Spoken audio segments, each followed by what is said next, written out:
everyone, and welcome to Bottom Line with Roni and Byron. We're going to get some good news to you today. We're going to start with the grand opening of the City of Marianna's City Hall. In national news, we're going to talk about how the U.S. added 678,000 jobs in February in sign of economic health. And then we'll switch to sports and talk about the Malone Tigers, who came up short in the state semifinals. And in entertainment, we'll talk about Melinda Gates says Bill Gates' relationship with Jeffrey Epstein played a role in their divorce. And our relationship tea topic today is, when is it okay to pad the truth? So Byron, let's get to it. We'll start off with the City of Marianna has opened its City Hall, the new City Hall. It's located in the same area on Jefferson Street. Byron and I did get a chance to attend some of the grand opening that happened on yesterday. And as you see on the pictures, it was well attended, Byron. It's a great thing for the City of Marianna to have this state-of-the-art facility. Have you seen it? I have. I hadn't had a chance to go inside, but it was, for a while, I was wondering, what are they building over there? And it looks from the shots that I've seen, it's fitting in its timing. City of Marianna definitely deserves it. Definitely does. On the photos here, it was well attended. There's also some photos of the actual inside of the facility. It's 2 stories. All of the departments are in that building, Byron, and it's very nice. I've been in there several times, and it's super nice. Kudos to the city manager, Jim Dean, and his staff for sticking through it and getting it done. So Byron, the pictures that you're currently watching is, like I said, that's the inside, various areas of the inside. And then I want to go to the photo where it shows the actual drawing of what the entire campus, or I should say, complex is going to look like once it's completed, because that's just a city hall. So the fire department is also going to have a building. If you're facing the city hall to the left, that's going to be the fire department, as you see on that drawing, and then to the right, that's going to be the police department. So they are so going to have new buildings. Currently in the old city hall, the fire department and the police are currently there, but once the construction gets started on those 2 additional buildings, like I said, the fire department will be on the one on the left of the city hall, and then to the right of the city hall will be the police department. So that's going to be good. Awesome. And again, congratulations to the City of Marianna. I do want to take this time and to bring to you Brightway Insurance. Brightway Insurance is there in the City of Marianna with all of your insurance needs. If you need any property insurance, auto insurance, life insurance, contact Brightway Insurance. You can reach them at 850-633-3460. 850-633-3460, and let them know that you heard us here on Bottom Line with Roni and Byron talking about them. All right, my next story is going to be Russell Roberts. The Honorable Russell Roberts was sworn in on yesterday. He is the judge in the 14th Circuit. He was actually appointed, Byron, in November, and then he actually started the circuit on January the 1st. So Russell Roberts is from Marianna. He is a part of the Roberts law firm. His dad, is John Roberts. His brother is John Roberts. So were you aware of that, Byron? I wasn't. It's good to see that the legacy is continuing. Kudos to Mr. Roberts, Judge Roberts at this point. And hopefully we'll see some Honorable George Roberts. Yeah. So hopefully we'll see, I don't know if it's going to be in the next 20, 30 years, it'll be another Roberts in there, but hey, continue the legacy. Yeah. Honorable Russell Roberts, his circuit duties will cover Holmes County, and then some dependency and unified family court cases in Bay County. So that's basically his duties are going to cover that. So again, Honorable Russell Roberts, he's actually a 1991 graduate of Marianna High School. So that, that again, like I mentioned before, His family does have a law firm in Marianna, Roberts, and Roberts. And his dad is John Roberts, who's also a city commission for the city of Marianna. Mm-hmm. Yeah. So So what district is that? District 3 or district? you're talking about for where judge, I mean, not judge, his dad. I'm not sure Yes. where his dad, what his dad area covers for the city of Marianna's commission. It may be 3. You know what? Yeah. I think it is. I Yeah, think it it's is. 3. Yeah. So again, congratulations to Honorable Russell Roberts. Perhaps we can get him on the show. And speaking of Marianna, we are going to have the city of Marianna's manager, Jim Dean, on the show so he can talk about the project at length of, how long it took, what it entailed and what we have to look forward to. So we'll make sure we get Jim Dean on the show. All right, so my next story, I want to switch to some state news, and we'll switch to the talk about Governor Ron DeSantis, the comments that he made to some students that was at his press conference at the University of South Florida earlier this week. So the controversy that's basically surrounds Byron is the statement he made to the students. The students were wearing masks. They were standing behind him. And these were his comments, and people, took offense to it. But he said to the students, you don't have to wear those masks. The governor said to students standing behind him at the University of South Florida. Please take them off. Honestly, it's not doing anything. We've got to stop with this COVID theater. So if you want to wear it, fine, but this is ridiculous. So those were his comments to those students. And there were some people that got very, very offended by him, Byron. Yeah, I hate when politicians go this route, but it's almost like you're contradicting yourself with your argument for or against masks. At the end of the day, if I'm not mistaken, the argument against masks was basically to let people make their own decisions and they be the overall judge of whether or not they want to wear a mask or not, especially when it came to schools. Now you want to tell kids not to wear them and almost like shame them. Well, which is it? Is it their parents' individual right to say, keep my child wear the mask or not, or now you're going to shame them? And at the end of the day, we have to, politics is still being played. You have a governor election, you have the gubernatorial election coming up, and then there's talks that he has his eye on the presidential election. So you got that the plug in there. So I don't know, Ronnie, what you think? I'm looking at it like you kind of double talking here, Yeah, I agree. I mean, the whole thing, the whole argument, like you said, it was everybody should make their own decision. Well, if you're, pretty much, speaking to the students in this manner, then that's really not allowing them to make their choice. But it did say some of the students took off their face masks for the event, and while others continued to wear them. But there were some parents really, really highly upset. Yeah, now I get it if he was speaking to, school board members and he was, in a setting where he was making that comment, or he was saying it to, the Department of Education. He was making that argument with them, but you're talking to students that by all accounts, the school didn't make them. They were wearing it on their own volition. So free will. Yeah. Right. So if that was your argument in the very beginning, then why it's upsetting you? It's almost like that's more than peer pressure. It's using your authority to kind of shame kids to take them off. You know what I'm saying? If they wear them, they wear them. Fine.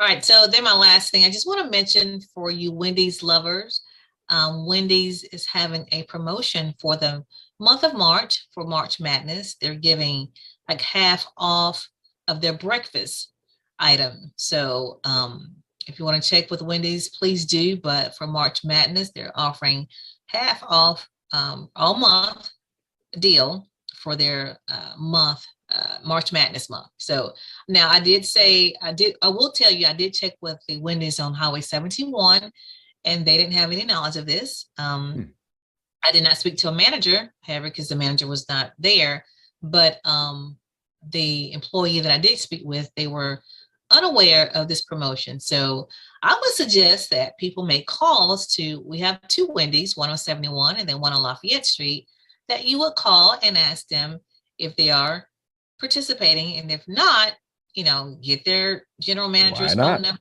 and ask why not. I mean, the rest of the country is participating. So why can't these two participate? So just do that. Again, get your phone calls made, and perhaps, we can encourage these Wendy's here to participate in this promotion. All right. I'm going to again mention Broadway Insurance, who's located here in Marianna on Caledonia Street. You can reach them at 850-633-3460, 850-633-3460, and get all of your insurance needs. That's all I have for local and state news. What do you have for national? So for national, before I begin, I want to talk about People's Funeral Home. Because we care, we're here when you need us. Long Granbury Funeral Services Incorporated, doing business as People's Funeral Home, Marianna and Battle Mortuary, Panama City, offer services that is within the reach of all. Their caring staff is available 24/7 when the need arises. Their services are designed to commemorate the life being remembered at a price suitable for all. So please give Cephas and Gwen a call at 850-482-2233. Once again, that's 850-482-2233, or simply stop by for more information as People's Funeral Home. So my first story I want to talk about, the U.S. has added 678,000 jobs in February in sign of economic health. U.S. employers added a robust 678,000, another gain that underscored the economy's solid health as the Omicron wave fades and more Americans venture out to spend at restaurants, shops, and hotels despite surging inflation. So what do you think about that, Roni? Well, I don't know, because honestly, sometimes I question the stats, like when they come out, what are they basing it on? Like, where's the information truly coming from? So, not that I'm skeptic, but, I don't know. I just kind of wonder. But what I will say, I think you and I talked about this offline about how people were kind of taking jobs for granted, for lack of a better term, not really eager to get out and work. When you see, fast foods offering, a high hourly wage, that they are really seeking help because they don't have any. And so, like, you said, I think these are going to turn around pretty soon once, we get past a couple of initiatives that were issued out and people were receiving, various checks. Yeah. That's what I think. Yeah. So they're saying, all right, in the response to all this, the Federal Reserve is set to raise interest rates at the time they're saying later this month. Those increases will eventually mean higher borrowing rates for consumers and businesses, including homes, autos, and credit cards. Now, in my opinion, like you stated, I feel like once the stimulus check money wear off, I'm an everyday person. Once the income tax checks wear off, there's a lot of people that started businesses, and it's sad to say, but some of those businesses won't all pan out. And when that starts to happen, people will come back out. The jobs have been out there to get.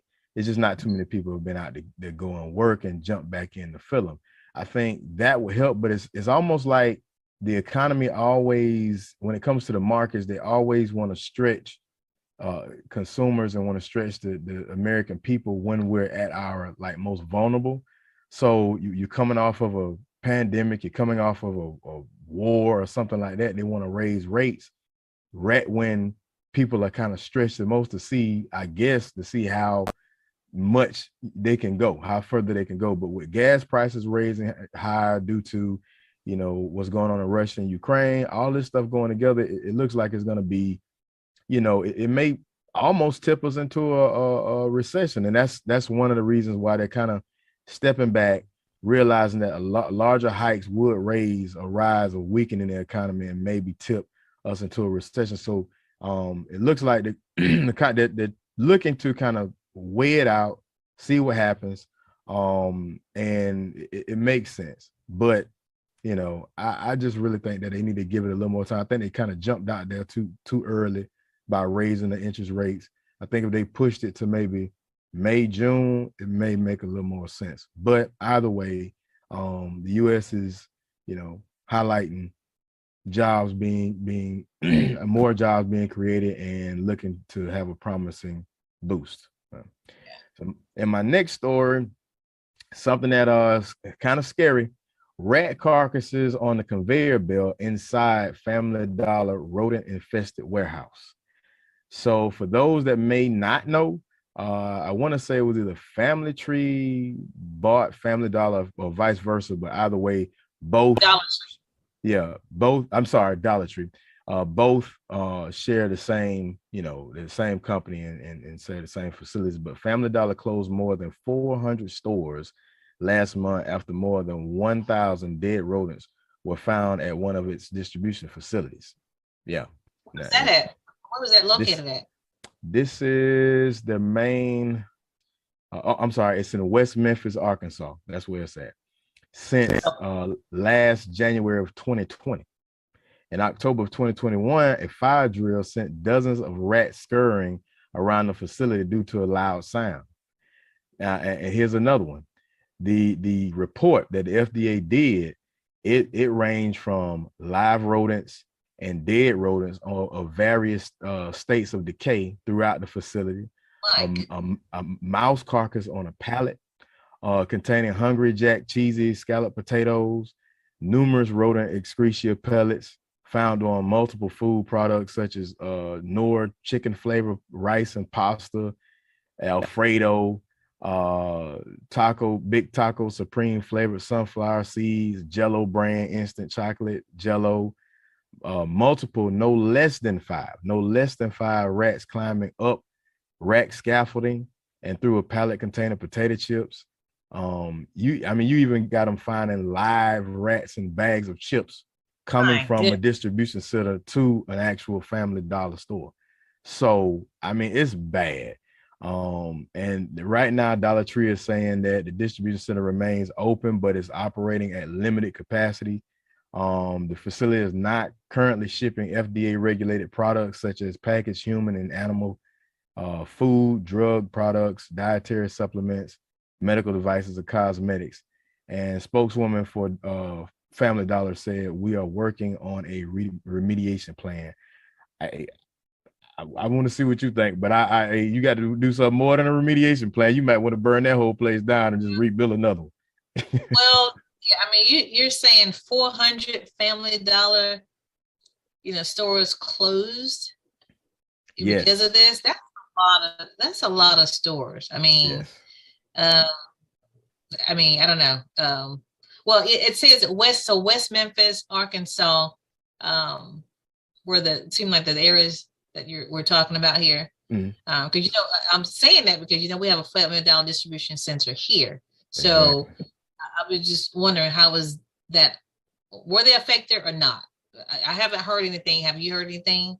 I haven't, and I'm gonna look to see if that Memphis, Arkansas, center actually, distributes, or if any of their products distributes to ours as well. Because that's a pretty bad shape to be in, and you don't know where all that stuff is coming from. It was actually a 22-page inspection report that a lot of this stuff was cited from.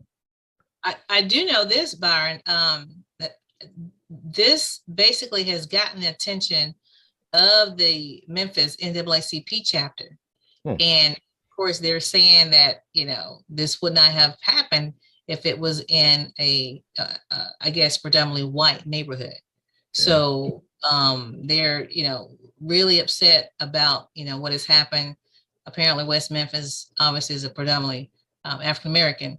And actually, the NAACP has been giving away free $150 gift cards to shoppers who had purchased unsafe items at Family Dollar and struggling to get other options. Yeah, so $150, the NAACP has actually been given away to those shoppers. So we have to keep watching that story because I don't know. It may be something that, bigger come of this, So we Yeah, have I to keep. agree. I agree. It's definitely it's a heck of a start. I mean, it has me worried, and the thing is, what is it gonna do for that chain? Because that's something, when Chipotle had that issue with their food product, it took a big dive in their their sales, and Family Dollar and the Dollar Tree, and especially when the Dollar Tree already went up. They shouldn't even call it a Dollar Tree anymore, $1.25. So these are some big hits that they're making to themselves. So it's gonna take a lot to bring consumers back with this report coming out.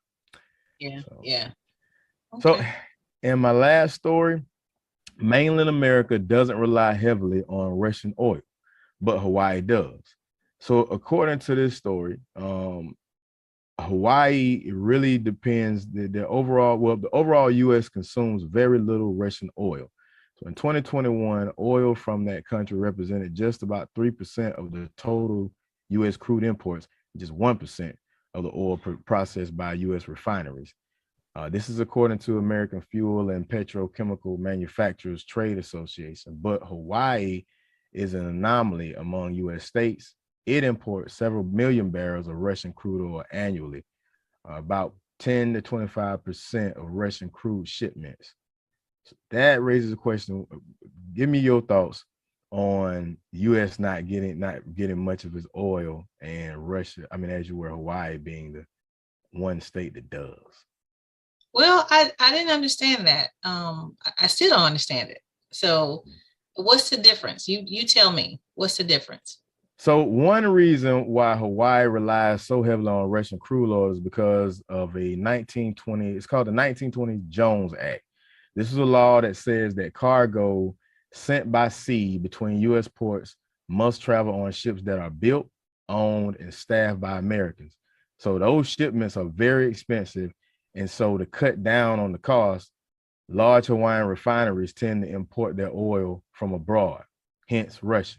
But due to the Russian invasion of Ukraine, it's led to the United States and European allies to impose severe economic penalties on Russia. But oil is not among the targets. So our administration, the Biden administration, is saying that there's no strategic interest in further disrupting the global energy supply. So it kind of makes you question. Why the gas prices going up? So here's the thing: the gas prices are going up not because we are America's dependent on the oil, but because European nations are. So to remind people, we're living in a global economy now. So whatever strains one nation would strain the other. Because basically, if I'm getting, let's say for instance, keep it simple. If I have cows and you have chickens, right? And in order for me to get chickens, I got to buy them from you. In order for you to get cows, I buy them from me. But let's say another person that I buy feed from, or that I buy, cleaning supplies for my cows, they raise the price on me. Then that makes me raise the price on what I sell you, and vice versa. If you take a hit for something that you buy from somebody else. So because European nations are getting hit heavily from their purchasing from oil from Russia, it ends up connecting to the U.S. Domino effect. I got it. Yes. So oil price. So nevertheless, due to those uncertainties caused by the Ukraine war and potential supply shocks in Europe, which is more dependent on Russian oil, high gasoline prices are already hitting consumers within the continuous states. Because Walmart is at $3.59. Yeah, I've seen reports where they're saying they expect the gas to go up to $6. But this is one of the reasons why America and other Western nations has to get off of the dependency of natural gas, like oil and things like that, going more electric. This technology has been around for a while, and this is one of the reasons why we got to get off of that dependency, because in situations like this, you got a nation like Russia that's putting that strain, and it pretty much, because think about it, sanctions don't really work if I'm gonna say I'm gonna punish you for one thing, but not going on the thing that you're gonna hurt me with. So is it really a sanction? Sanction, I'll say that. Yeah. Not a conspiracy theories. I'm just saying. Yeah. But that's it for me for national news. Before I leave, I want to talk about People's Funeral Home. Because we care, We're here when you need us. Long Granbury Funeral Services Incorporated, doing business as People's Funeral Home. Marianna and Battle Mortuary, Panama City, offers services that is within the reach of all. Their caring staff is available 24/7 when the need arises. Their services are designed to commemorate the life being remembered at a price suitable for all. So please give Cephas and Gwen a call at 850-482-2233. It's 850-482-2233, or simply stop by for more information. It's People's Funeral Home. All right, we'll move on to sports, and I want to start by giving congratulations to the Malone Tigers basketball team. Yes. They did make it to Lakeland, to the state semifinals, came up short against Paxton. The final score was 51-49. So they fought hard, represented Jackson County very well. And we are so proud of the Malone Tigers and look forward to seeing, them in the future continue to bring what we know as Malone basketball back to this area. So again, guys, hold your head up. You did well. And for you 7 seniors, congratulations again for sticking together this long and for just being an example. So, yeah, I just want to say to those gentlemen and the seniors at all the schools, but especially at Malone, I know, at that time I've been subject to losing a big game, and the biggest thing I want them to take away from it is always remember that journey. This is one of the most influential brotherhoods that you're gonna take with you from the day you die. You're gonna always reminisce on that moment. And even though you may not have gotten that state championship, you are in a alumni, you're in a class of your own of those that did, and you made a great accomplishment. There's nothing to hang your head about. And I wasn't able to go, but I heard the game, and you talking about jumping off the end of my seat, listening to a radio. There's no other way you would have got me to do something like that. So for them to reach, an old guy just sitting around in his house to get on the radio and just listen and root for them, you made an astonishing, accomplishment by beating the teams you did. So there's no reason to hang your head. I know you don't want to hear that right now, but man, use that, continue and do great. You did great, and everybody's proud of you. So I just want to say that for him. Very much so. And Byron, my husband was at the game. He's actually at the, attended the tournament. And he basically, not only was that game a nail biter, there were so many games throughout the tournament that were nail biters. He and his family, his brothers are 10, and they all said, they've been going for 20 plus years, but they all said this is one of the best tournaments that they've had.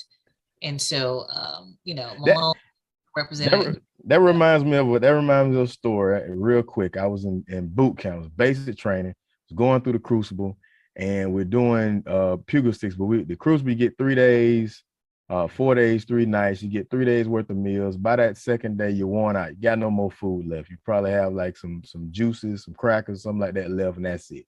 Your energy is very low.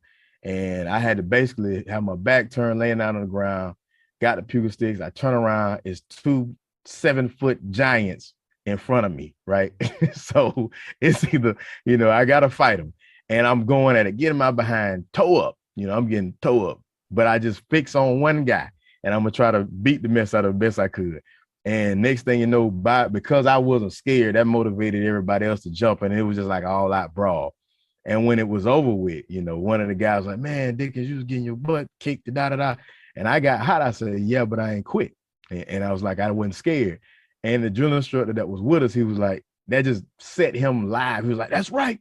That's what you did," And so it reminds me, that let them, you got to be a fighter in life. You can't worry about wins or losses. The fact that you fought through it and you gave it everything you got, that's what matters. Because in life, you're going to get knocked down. You're going to take some L's.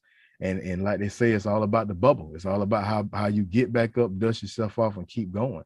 And they're winners. They're winners in our eyes. So, that's just a quick life lesson. You might have 2-3 people against you, but you keep going, you keep grinding, and they know who the winner is.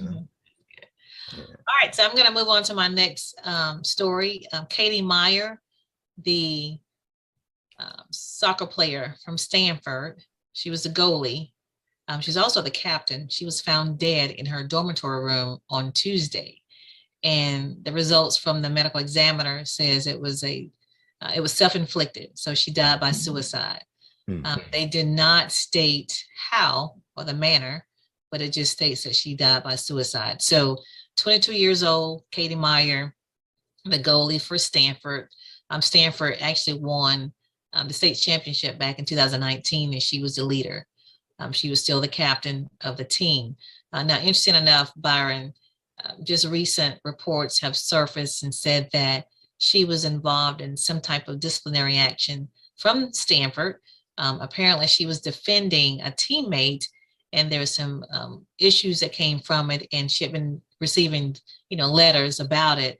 And it seems like this may have been the trigger for her, doing what she did. Unfortunately, there may have been some disciplinary actions coming down the line for her being involved in an incident. So that's just tragic that, that she got to that point, and took her life. So, but yeah, Katie Meyer, 22, of Stanford, the goalie. So, but that's all I have for sports. Yeah. So for entertainment, my story, entertainment, talk about Melinda Gates. Says Bill Gates' relationship with Jeffrey Epstein played a role in their divorce. So I know that they're making it seem like it's not getting nasty, but it seems like it is a little bit. Melinda Gates opened up about her divorce from Bill Gates in her interview with Gayle King. She stated that it was many things the reason why they divorced, but I did not like that he had meetings with Jeffrey Epstein. I made that clear to him. She went on to say that she regretted it from the second the second she stepped in the door. She said he was abhorrent. He was evil person personified. She had nightmares about it afterwards. Her heart breaks for the young women because that's how she felt. And here I am, an older woman. My God, I feel terrible for those young women. It was awful. He was awful. And then she goes on to, they talk about if they were still friends. She mentioned they're in a safe place. But you come out in this interview and you make a very, very compelling case about him being friends with Jeffrey Epstein, which a lot of the controversy came out about him. It's kind of shaky. So what do you think about that? Yeah, I hate to hear that, for one. I really do, because, people kind of looked up to them as a couple. They gave out of their hearts, in so many levels. So you just kind of hate to see the split.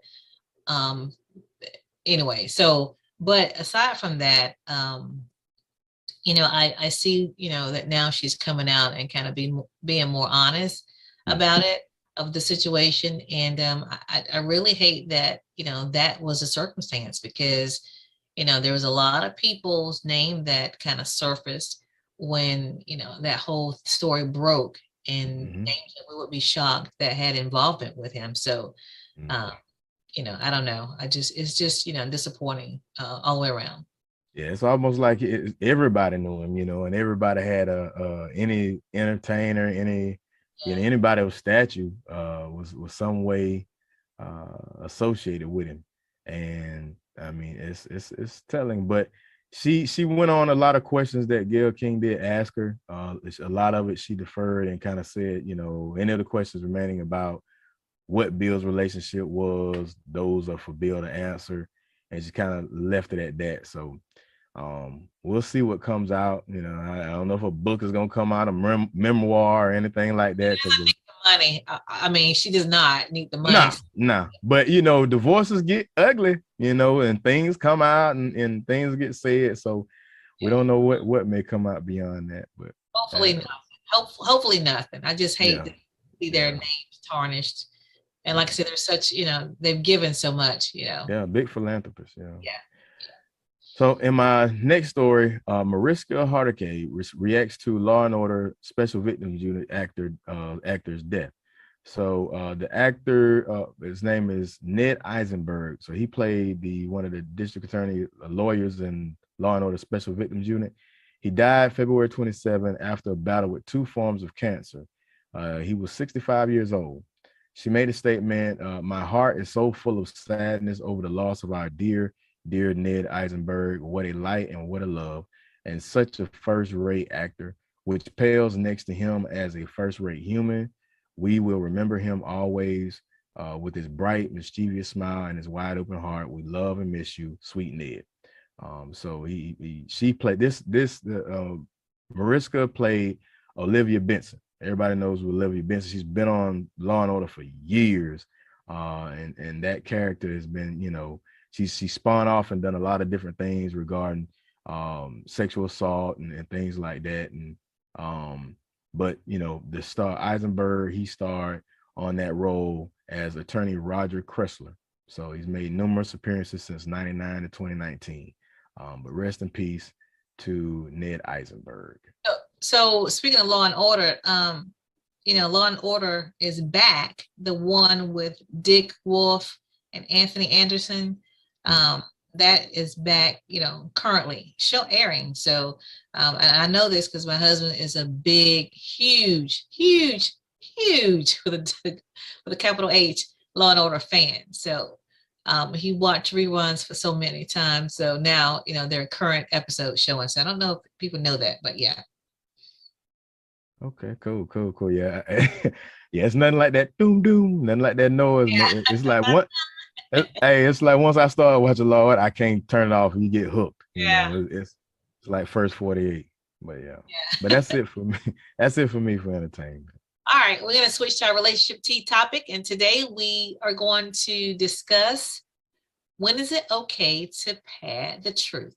So Byron, what that means is really, some people call it a white lie. Some people call it creative thinking or creative telling. So, but it comes down to, when is it okay to not tell the truth or if you want to say pad the truth? What do you think? Yeah, you have to be careful about saying we telling some secrets now. We dropping some jewels now. I would say, some relationships they want to be completely and utmost honest, but there was if you get a chance, I believe it's on YouTube, but it was like a dialogue between James Baldwin and Nikki Giovanni. And on it, they talk heavily on topics of race and the Black experience during that day. And it's a part in there where she says, lie to me sometimes. You go to work, and she says you give the white man the best of you, and you come and you give me the worst of you, and I love you the most. And James Baldwin he's basically saying, well, I can't do that. And she said, you must. And it's one of those points where it's like, sometimes, and I got what she was saying, sometimes, it's necessary to just, if you have to fake it with me sometimes. Make me feel important. So sometimes a lot, if you're trying to motivate, that loved one, if it's your brother, sister, your significant other, they may be wanting to lose weight, or they may be wanting to venture off into a different, profession or dream or goal. Whether or not you really, truly understand it, or you know it's going to be a struggle, you give them that motivation that they need, and you do it. Sometimes a little white lie is necessary.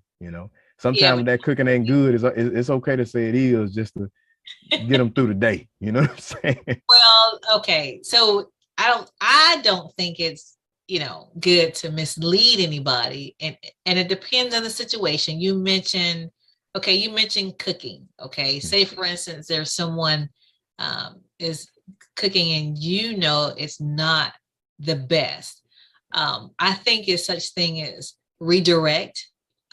You can say to that person, I did taste it. And have you tried redirect or reflect? Have you That's tried a hard one. Yeah, you got me way? thinking now. That's a hard one. Have you tried doing it this way, or try that? So it wasn't good. No, I'm just saying you should, try something different. Yeah. So I think wording, is a play on words, but redirect and reflect in that incident, But in a different case, if someone is doing something that that they are not, that's not their lane, then I think the sooner they know, the better, so they can move on to something else and try something else. And I tell you this one, sometimes in a lot of cases, sometimes with some people, you just have to let, you have to let them crash and burn. Yeah. Well, Sometimes they won't listen, and if you do say something, then now all of the motivation, the bad person is on you. And, but then in some situation, if you don't say anything, why you didn't tell me? Well, because you would have got mad at me if I'd have told you my honest opinion. So it's a double-edged sword with that one. But it's like, here's a good example. What if you're in a room and you're with just, a friend, and there's something on their nose? Do you tell the person, or do you just look at it? What do you do? Yeah, well, I'm definitely gonna do that. I'm definitely gonna tell you, hey, hit you with that. Oh, hit you with that, because I would want that. I would want you to tell me, don't leave me out there hanging, But okay, let me give you another one. What if someone is giving a speech and they come back and say, hey, how did I do? What do you say? And it wasn't that good. It wasn't captivating. It wasn't motivating. You can look at the crowd. They were just like blah. What do you do? What do you say? Yeah, I'm probably going, because they're gonna know that reaction from people. I'm probably gonna say, hey, let me give you some pointers, to make it better. It was good, but let me help you out. So you would say it was good, but you yeah. They just don't know your greatness right now. You know what I'm saying? So there's that creative thinking I mentioned before. Yeah. It's you can massage, and then too, it all depends on the person, because some people can take constructive criticism, and some they can't take 1 ounce of it. So you have to massage things sometimes. So I guess it wouldn't be all the way lying versus just, a different approach to giving a true, All right, I'm gonna bring it home. One last example. What if your significant other is wearing an outfit, and they ask, oh, I like this outfit. How do you think it looks on me? And it's not flattering. It doesn't look good. What do you say? Yeah, growing up with my mom, I've always been, I don't know, I just had that shit, but she would, I never had those instances where if I gave her my honest opinion, she didn't take it. How on the TV shows, they ask the man what he thinks, and then they go with the opposite. And I've been good with that one. So I don't know, my opinion is kind of spot on when it comes to, what, outfits and things like that. But now you got me where I'm the truth teller. It's like, okay. I would rather, but there have been situations where, I kind of held it back and, kind of massaged it in a way. But I'm more in line with just shooting it straight to you, and rather it come from me than someone else. Getting embarrassed. You get embarrassed and stuff. Especially like your significant other. That's different. You gotta. You don't want them looking crazy. Okay, I'm gonna throw. Significant others. Yeah, I mean, significant others. That's a touchy one, because some things you can't just be all out, because then you in the doghouse for 2 weeks. You know what I'm saying? All right, wait. One more example, then we're gonna go. Somebody ask you for ask you about a person that they're thinking about hiring, and oh man, that's not a good idea. So how do you handle that situation? Like somebody say, hey, I'm thinking about hiring, X, Y, and Z. I know you know him. What are your thoughts? Should I do it? Should I not? What are your thoughts? Ooh, that's tough. And that's not going to work out. What do you say? Yeah. That's a tough one. But to be honest with you, if I don't have no good, they would know it as well. I'd go ahead and, especially because you got to think when you're working on a job, you got to have peace of mind. You got to have somebody on there that not going to stress out your day as well. So I give it to them. I said, hey, we might want to look at somebody. Look, just keep looking. Keep looking. Just give it one more try. Okay. I'm not gonna be that person, but man, you owe it up. But I definitely say, just keep looking. Yeah. Okay. My response would be like, you know what? I'm not sure if that's wise. However, yeah. Let's see what else we got. Let's see what else we got. What other candidates do you have? Let's see what else we got first. Okay. All right. So much for patenting the truth. As you see, there are different ways to be to get the truth out, whether it's creative, whether it's redirecting or reflecting, or whether it's being straight honest. It's up to you. It's up to the situation and how you want to handle it. So I hope we were able to give you some pointers on how do you pad the truth. So Byron, that's it. I do want to take this moment and let everybody know, Total Body by Roni has some Eat Well items. I wrote them out, over the summer. Well, I have another Eat Well item, and it is smoothies, fruit smoothies, Byron. And you have to try one. Yeah, if you see the photo here, I have 2 flavors so far. And man, when I say people are really getting these, they're going like, hotcakes. I'm having to constantly make them. But the first one flavor that I rolled out is called Joe Berry. And that's strawberries, blueberries, and banana. And that's called Joe Berry. You see that here. And then the second one I just rolled out, and it's called Tropical Paradise. So that's pineapples and peaches and mangoes. So it has a tropical flavor. Yeah, really good, Byron. You have to try them. So put me down. Yeah, put me down. Put me down, boy. Just put me some Splenda in mind. Yeah. Okay, I'm gonna let you do that. Yeah, put me down and shoot. I might try. Well, you do them on the weekends or just weekdays? Yeah, I'll do them on the weekends. Yeah. Okay. Well, yep. Not Sundays, but Saturdays. Yeah. Mm-hmm. Yeah, put me down. Okay, so, yeah. We'll do that. So the photos here, if you guys are interested, give me a call, 323-240-0522 and get your smoothie. What else do you have, Byron?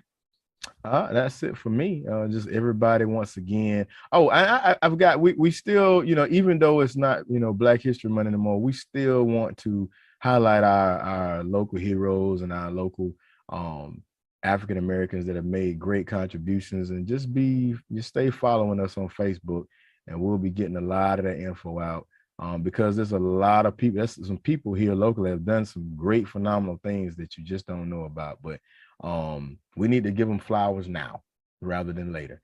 And just make sure you get that book, that first ever children's book about Florida's Emancipation Day, Mayday and Me, celebrating Florida's Emancipation Day. You can find it on Amazon.com.